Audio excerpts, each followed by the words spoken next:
Europe 1, il est 7h40.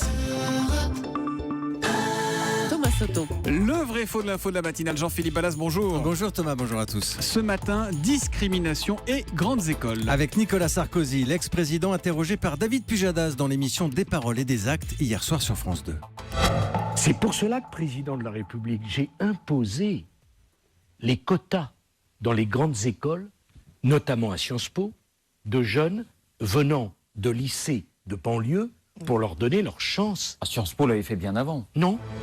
Des quotas dans les grandes écoles. Nicolas Sarkozy dit qu'il les a imposés, notamment à Sciences Po quand il était président, pour les jeunes de banlieue.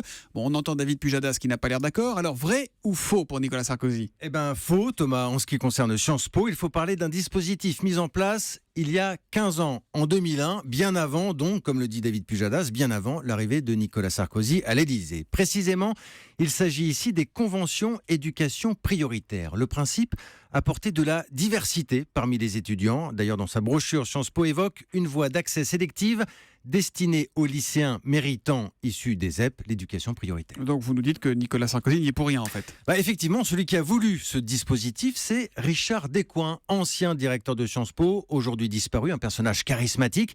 D'ailleurs, Nicolas Sarkozy lui a rendu hommage hier soir. Les deux hommes se connaissaient bien et ils échangeaient souvent sur ce thème. Alors, attention Thomas, Richard Descoings, lui, ne parlait jamais de quotas. Disons qu'il voulait ouvrir les portes à des jeunes qui avaient leur qualité de motivation, de débrouillardise, de bons résultats au bac aussi, mais des jeunes qui pensaient tout simplement que Sciences Po était un monde inaccessible, intimidant, trop cher et trop loin de leur milieu. Bon, mais est-ce que ça fonctionne, ce dispositif ? Ça marche plutôt, oui. Il y avait 7 lycées partenaires au tout début en 2001. Ils sont plus d'une centaine aujourd'hui, nous dit Sciences Po.